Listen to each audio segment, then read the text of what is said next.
Football is like music. You don't need to know the translation of the words, but you like the song and you dance. I never in my life imagined that I would be playing football in a place like this. I'm really glad to see how the Village Super League can connect us, even when we are in different sides of the planet.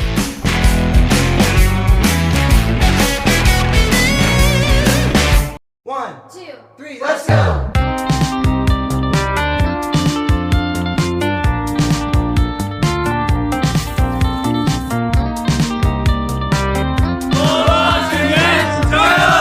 I've never seen a place where football combines with like ethnic minorities, cultural richness, mix this with the particularity of the minorities, like their crafts. It's really different, and at the same time it has this essence of what football is. We also have ethnic minorities in Chile, like the Mapuche people.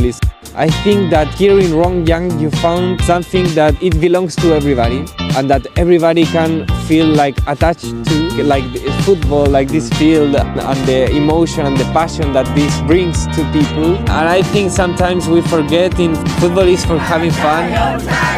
Sports can make the people be more social cohesion. They improve all the things, makes the people happy. All the things have the same symbol of the bull. Football is so important for all the people, but at the same time they don't forget the young people and their traditions.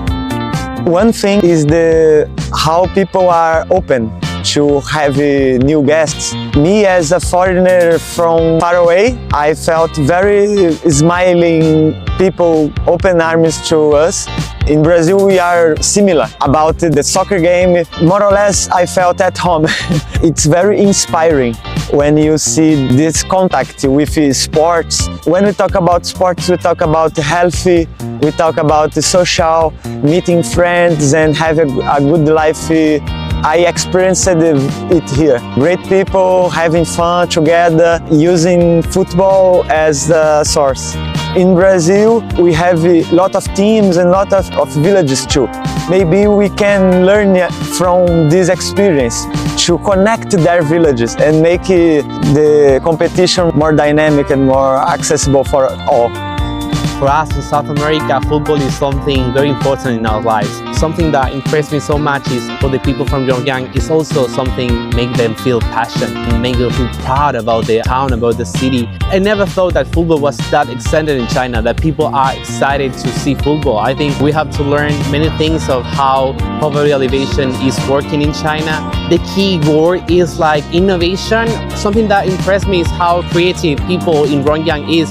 You know, I think the most interesting thing is how social media is important in this issue. Social media has been a key for show all the country what is happening in Pyongyang, what is happening with the Village Super League. So I think this is also something that we learn, that technology is fundamental to achieve poverty alleviation in China, in Chile, and all over the world.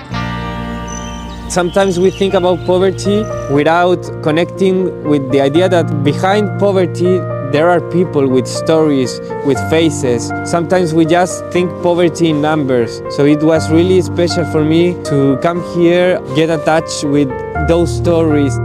I think this county is really special because you can find one place, there is like lots of roots of all times. You find cultures that has been living in here for centuries, and they keep with their traditions. At the same time, you can see development and growing in this moment. So I see a spirit of community that I've never seen in my life before.